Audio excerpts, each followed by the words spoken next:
Perfect. So we just got done with treat people equally, and I told you about the dangers of getting stuck in one style or mindset. So there is this whole approach of treating people differently. Let me start by telling you about the most fundamental thing, which is experience. Of course, you're going to treat somebody who's just out of college or an intern quite differently compared to somebody who has a lot of experience. Now imagine this. Imagine there are two people who do have experience, but one of them has a lot of experience in that specific domain. So maybe you're working in the field of healthcare and you're building and leading a great team in the field of healthcare. And you have somebody who's pretty senior with a lot of experience in healthcare. I'm sure that person needs less guidance, less support than somebody who you take who's also equally senior, but from the automotive industry or from the garment industry or from some other field, or maybe even came from something tangential like, served in the armed forces.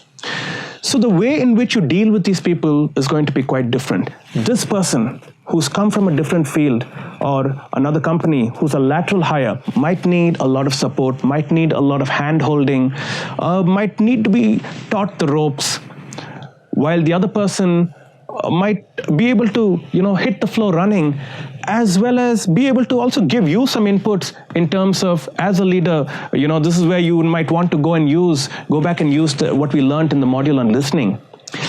Let me also just move this a few notches lower. What happens if you hire two different interns, one from a very elite business school, who's had a lot of exposure, been a high performer all his or her life, and the other person's doesn't really have an MBA, but is an intern from sort of an art background.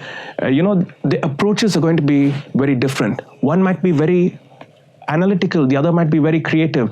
And it's important as a leader to be able to understand this, to be able to use this to get the best out of different people. I want to also move into another dimension, and there's a raging and a roaring industry around it, which is about understanding people's behavior. People behave differently in different situations, and I think that's a known fact. We're all well aware of that. The way you behave when you come to office could be quite different from the way you behave when you go out for a drink with your friends, could be different from the way you behave when you go for a vacation with your children.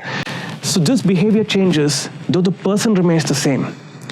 And if I understand behaviors of different people, it might help me treat those people differently.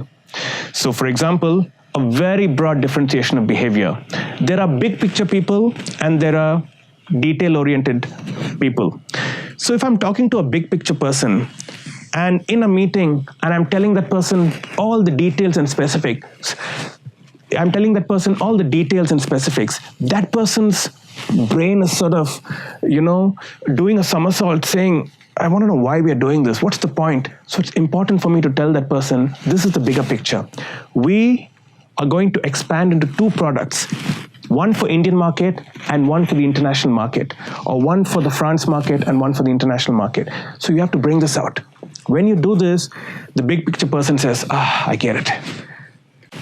And for the small picture person or the person who's detail oriented, it might do you good to go into details, because this person might ask you, why are we doing this? When are we going to start? How long is the project? Who's involved? How many different teams? Do we have a deadline? So it's important to iron out all those details with the detail-oriented person. So people are of different sorts, with different mindsets, different temperaments, and different ways of looking at the world. And it's important that you as a leader be able to cater to this. I want to just give you one last dimension of this. If you recall, in one of the earlier modules, I asked you to maintain a list of all the people, at least the people who you directly work with, and write down their qualities. And I shared some examples about qualities of always coming on time, qualities of always coming late, qualities of asking a lot of questions, qualities of not asking questions only on the days when you come late, and asking questions on the days when you come early, and so on. Now, if you've done that, you might have that list ready with 3 columns, the serial number, with the names of all your teammates, at least the people, if you have a 1,000-member team, then you'd only have the people who you interact with directly. And thirdly, you'd have the qualities.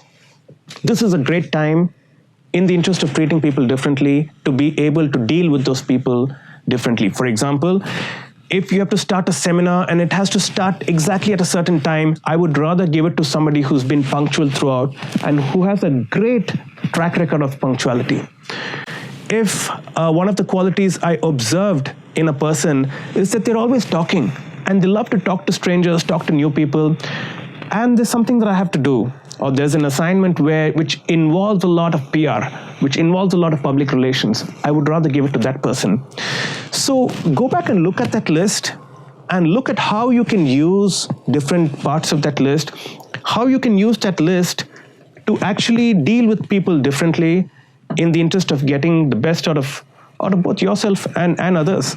Because just like others are different, it might also do you good to share with your team what you like, what's your style of working, what you don't like, what you're good at, and where you need support.